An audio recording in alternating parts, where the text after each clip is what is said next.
بسم اللہ الرحمن الرحیم۔ شروع کرتا ہوں پاک پروردگار کے نام سے جو ہمارے قول و فعل پر نظر رکھتا ہے۔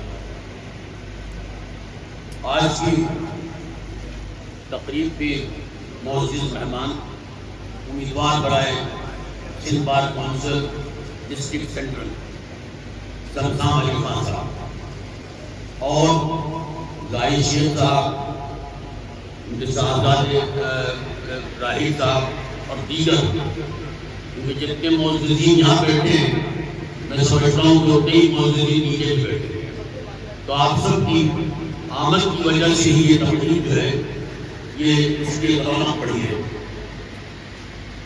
سب سے پہلے تو سندھ بار کے لیے جو ڈسٹرکٹ سینٹرل سے ہمیں 4 امیدواروں کو منتخب کرنا ہے، لیکن اگر ہم غور کرتے ہیں،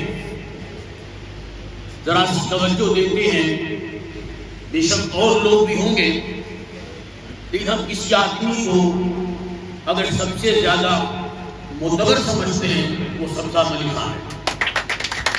اس کی وجہ یہ شائستگی کے ساتھ گفتگو، مسکراتا ہوا چہرہ، اپنے کام میں لگا رہنا، آہستہ آہستہ چلنا، بہت دیر تک چلنا، بہت دور تک چلنا، لیکن تھکتا نہیں۔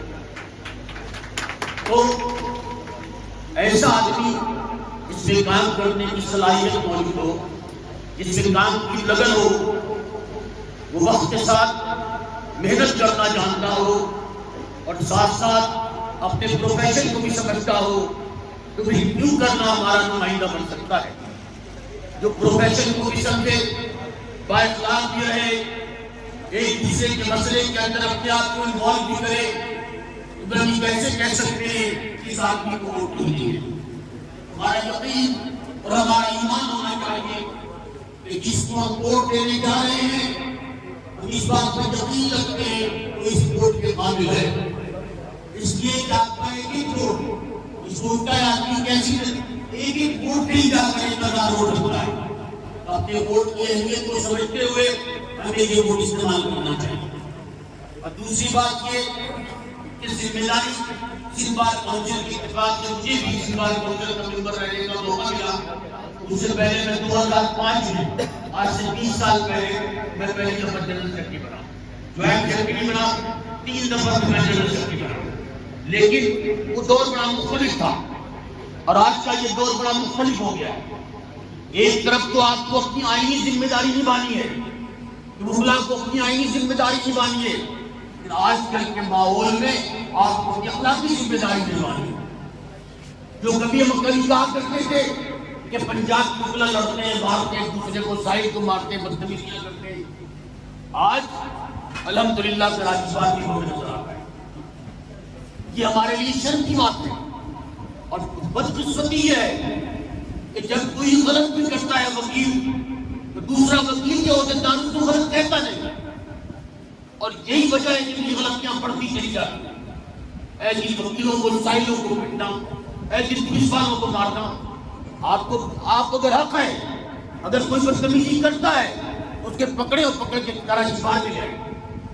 آج کل یہ ہماری اخلاقی ذمہ داری ہے کہ اگر ہم اپنے آپ کو وکیل کہتے ہیں، پڑھے لکھے کہتے ہیں، ڈبل گریجویٹ کہتے ہیں، تو ہم سائل کے ساتھ حرکت نہ کریں گے۔ اگر ہم سائل کے ساتھ ہی کرنا شروع کریں گے تو پھر یقین کر لیں ایس ایچ او کے پاس ہاتھ جوڑ کر سائل کھڑا ہوگا کہ مجھ سے 2 لاکھ روپے لے لے کراچی میں مجھے دے دیں، وہاں مارتے ہیں۔ اور یہ میں نے اپنی آنکھوں سے دیکھا ہے، 2-3 دفعہ ٹوکا بھی کیا۔ تو وکیل کی اچھائیاں تو آپ بیان کرتے ہیں، لیکن جو وکیل آپ کی بدنامی کا سبب بنتا ہے اس کو روکنا بھی آپ کی ذمہ داری ہے۔ اور تیسری بات یہ کہ اسمبلی باڈی ہے، وہاں پر بہت سی چیزیں آتی ہیں، تو یعنی آپ جیسے کہ راہیل نے کہا کہ وکیلوں کا رجسٹریشن سے لے کر ان کی مسائل تک وہاں پر جو ہے اٹھنے جاتے ہیں، تو اس کے لیے باصلاحیت آدمی ہونا چاہیے اور باکردار آدمی ہونا چاہیے، اور سب سے بڑھ کر حوصلہ مند بھی ہونا چاہیے۔ اگر آپ میں صلاحیت ہے، حوصلہ ہے اور آپ میں ایک جرأت ہے، پھر آپ اپنے کام کو بہتر انداز میں کر سکتے ہیں۔ اور بھیڑ گئی. میں اس لیے یہ بات کر رہا ہوں کہ مجھے آج 30 سال ہو گئے. میرے 30 سال میں جس میں 3 دفعہ جنرل سیکرٹری رہا، 30 بار کا ممبر رہا، میں نے کبھی سنگھن کے متعلق کوئی شکایت نہیں سنی، کوئی شکایت نہیں سنی. اس لیے جب ہم کہہ سکتے ہیں کہ اپنے کیریئر میں کوئی وکیل ایسا ہو کہ جس پر کوئی الزام نہ ہو، جس کے بارے میں کوئی شکایت نہ ہو، تو ہم یہ کہہ سکتے ہیں کہ یہ ہمارا سب معتبر وکیل ہے، قابل اعتبار ہے، قابل ستائش ہے، قابل تعریف ہے. اور اسی وجہ سے میں اپنی بات نہیں کرتا. اگر آپ لوگ بھی دیکھیں کہ اس کا ملنا، اس کا بات چیت کرنا، اس کا لوگوں کے ساتھ تعلقات کو ایک دوسرے کے ساتھ، میں نے تو کبھی اس کو غصہ بھی کرتے ہوئے نہیں دیکھا. میں نے شاید ہم تو کر جاتے ہیں کبھی کبھی غصہ، لیکن میں نے اس کو کبھی غصہ کرتے ہوئے نہیں دیکھا. آپ الیکشن پہ جائیں یا الیکشن کے بغیر جائیں، یا آپ کو آفس میں ویسے ہی ملتا ہے بڑی خوشی کے ساتھ. یہ نہیں آج پہلی دفعہ الیکشن لڑا مزاج بن گیا، ایسی بات نہیں ہے. یہ الیکشن سے پہلے بھی جب الیکشن نہیں لڑتا تھا تب بھی اس کے اندر اللہ تعالیٰ نے اخلاص پر رکھا ہوا تھا، اس کے اندر ایک شائستگی رکھی ہوئی تھی، ایک خلوص رکھا ہوا تھا، ایک پیار رکھا ہوا تھا، ایک ملنساری رکھی ہوئی تھی، تاکہ وہ اس کی شخصیت کو آگے لے کے چلتے. میں بات کو یہاں ختم کرتے ہوئے کہ اگر ہم سب اپنی یہ ذمہ داری ادا کریں اور کوشش کریں کہ بہتر لوگوں کو آنا چاہیے، بات یقین کر لیں تو پھر جو ٹھیکیدار ٹائپ کے لوگ ہیں وہ جیتیں گے. ہماری بدقسمتی ہے